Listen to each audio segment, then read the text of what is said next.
Hey guys, before we start with today's English lesson, I wanted to quickly tell you about something that's really been helping me improve my own language skills lately. I've been using italki to book one-on-one classes with real teachers, and honestly, I love it. What I like most is that you can choose a teacher that really fits what you need, whether that's your budget, their teaching style, or even the accent you want to learn from.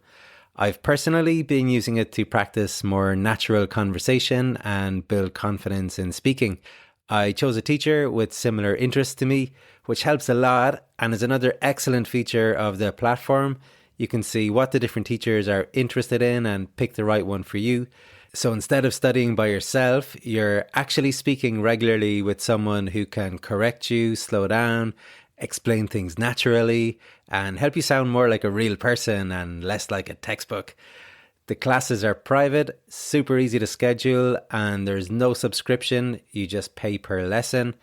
If learning English with italki sounds interesting to you, you can sign up for free using the link in the show notes, and with the code REALEnglish, you'll get €5 off your first class of at least €10, but only for the first 50 people, so don't wait too long. I only recommend tools I genuinely like and use myself, and if you sign up through my link, you're also supporting my podcast. Why not give it a go? Test. Hello and welcome to the Real Exam English podcast. In this episode, I want to give some advice about speaking exams. A lot of people get nervous or apprehensive before speaking tests, which is understandable, but there's a few key things to keep in mind that may make it a bit easier for you. Firstly, the examiners want to see you do well. They want you to give your best performance. When I do my annual examiner training, we're encouraged to be friendly and welcoming to the students so that they, or you, can feel comfortable and perform well. Okay, before the exam, obviously you have to prepare as well as possible. Even if you feel like you speak well, it still makes sense to get used to the format of the exam in terms of the timings and the different parts of the exam. And like anything in life, the more you do before, the more confident you feel and the better your performance will be. On the day of the exam, when you're waiting outside for your turn to go in, try to speak in English with your partner or the organizer. Get your English speaking brain warmed up. When you go in, greet the examiners with a good morning or good afternoon and smile. It pays to be nice. If the examiner is debating whether to give you a 3.5 or a 4, and you have been friendly and come across as a nice person, they'll mark you up rather than mark you down. It's human nature. So try to be nice and friendly, even if you feel a bit nervous. Speaking of nerves, it's not unusual for people to feel nervous, and examiners are used to this. If you blank out in the exam and can't think of what to say, don't freak out. It's not the end of the world and doesn't mean that you failed the exam or anything. Just say, sorry, I blanked out, I'm a bit nervous, and move on to the next question. Similarly, if you realize you made a mistake with something you said, don't sit there thinking about the mistake. Focus on the next question. This is something we see a lot of. People answer their question and then switch off, and you can see them thinking about their errors in their head. One reason not to do that is that if you're in the exam with another student, the examiner may ask you what you think about what your partner has said.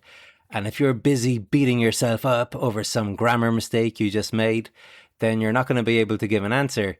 So now instead of having one mistake with the grammar, you have two mistakes. So stay focused on what is happening now and pay attention to what the examiner is saying as well as your partner. Speaking of your partner, try not to compare yourself to them.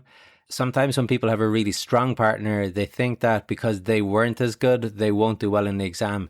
The examiners are trained to mark everyone on their own merits, so it doesn't really matter if your partner is very strong or very weak. You'll get the marks you deserve.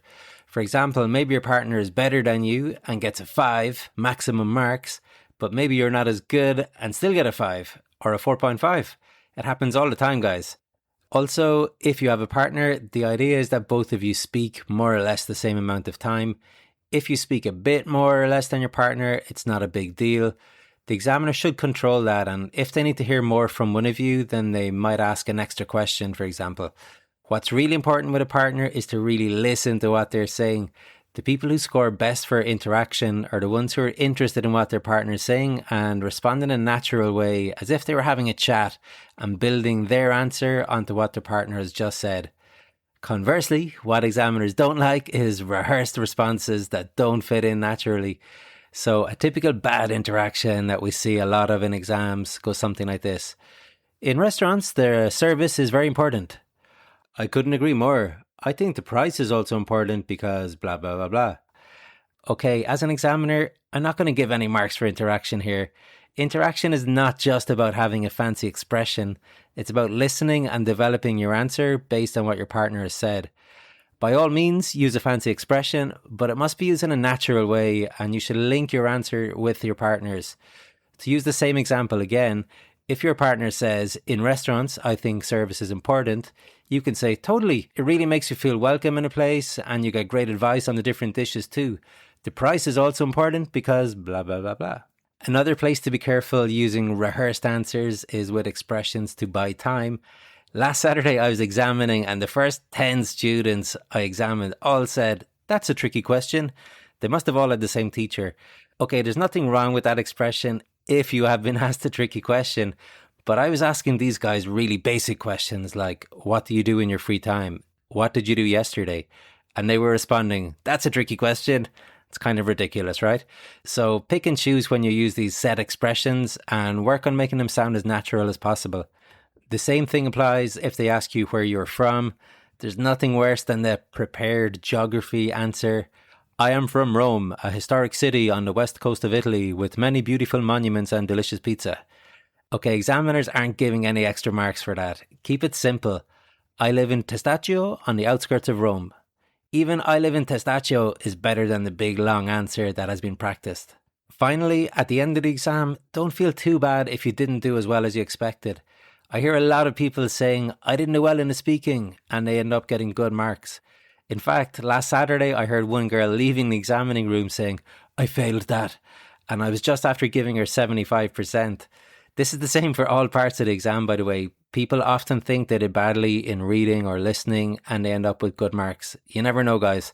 So keep your head up and just try to do the next part of the exam as well as possible. All right, that's about all my advice from the point of view of an examiner. So be nice and friendly and natural. And if you're nervous, that's okay. Take a deep breath and just try your best. What more can you do? Okay. Hopefully you found it useful, guys. If you have any questions or comments, you can send me an email to realexamenglish@gmail.com or add a comment on Spotify or a message on Instagram or Facebook. And of course, if you would like to practice your speaking, then I'm available for classes, both individual and in group. Check out the website realexamenglish.com. So best of luck to any students sitting exams. Till next time, take care. Trevor.